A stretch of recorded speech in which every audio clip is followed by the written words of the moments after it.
Depuis le début de l'année, nous vivons une situation inédite dans le monde avec le coronavirus.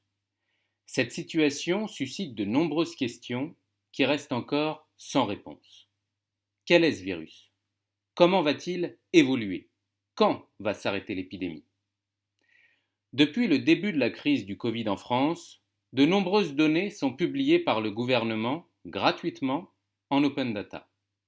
Chez Invenis, nous avons utilisé notre expertise de la donnée pour analyser et comprendre l'évolution de l'épidémie. Nous avons ensuite cherché à prédire son évolution. Tout cela en utilisant notre logiciel de business intelligence augmenté. En quelques clics, nous avons réalisé des prédictions fiables et les avons mises à disposition sur notre site invenis.co. Voyons ensemble l'incroyable valeur qui se cache dans ces données. À commencer par la cartographie de l'utilisation des lits en réanimation. Un point sur la grille de lecture de la légende. Une région est non saturée lorsque son taux d'utilisation des lits est inférieur à 75%. Elle est en saturation lorsque ce taux est entre 75 et 100% et en saturation totale au-delà de 100%. Nous avons une situation différente au début et à la fin du confinement. Regardons la situation du nombre de patients en réanimation à deux dates clés. Le 5 avril, au plus fort de la crise, la majorité du territoire est en rouge et orange, c'est-à-dire que les hôpitaux sont saturés. Le 11 mai, premier jour de déconfinement progressif, seule l'Île-de-France occupe plus de 75% de ses lits en réanimation. Deux dates clés, deux situations différentes, mais que s'est-il passé? Premier constat, des hôpitaux engorgés. On le voit bien sur ces deux courbes, l'occupation des lits en réanimation a été surreprésentée au mois d'avril. Il y a eu un gros plateau entre le 5 et le 9 avril, puis ce taux d'occupation a petit à petit diminué, ce qui constitue un effet positif du confinement. Toutes les régions n'ont pas subi le Covid de la même façon. Deux régions en ont particulièrement souffert.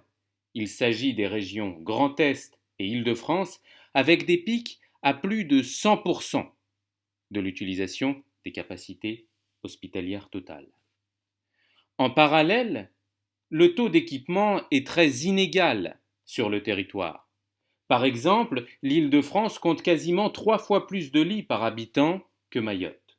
Cela donne une idée des disparités de capacité d'accueil selon les régions, mais aussi l'ampleur de la crise sanitaire en Île-de-France. Mais il y a de l'espoir. Grâce au confinement, le taux de nouvelles hospitalisations ne cesse de diminuer depuis le pic début avril. Fait intéressant, on peut noter que le taux de nouvelles hospitalisations remonte le lundi.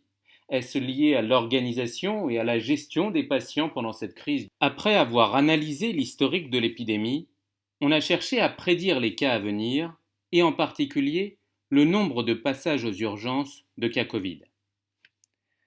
À partir du 14 avril, on a commencé à faire des prédictions car avant cette date, il y a trop d'aléas dans les données. À partir du 14, les passages aux urgences diminuent lentement, il y a moins d'aléas et c'est plus propice aux prédictions. Par exemple, le 19 mai, nous avions prédit 781 passages aux urgences alors qu'il y en a eu en réalité 789. Ce qui montre que le machine learning est pertinent pour faire des prédictions. Ces prédictions évoluent chaque jour et sont actualisées sur le tableau de bord via l'accès en barre d'informations. Pour en savoir plus, n'hésitez pas à nous contacter.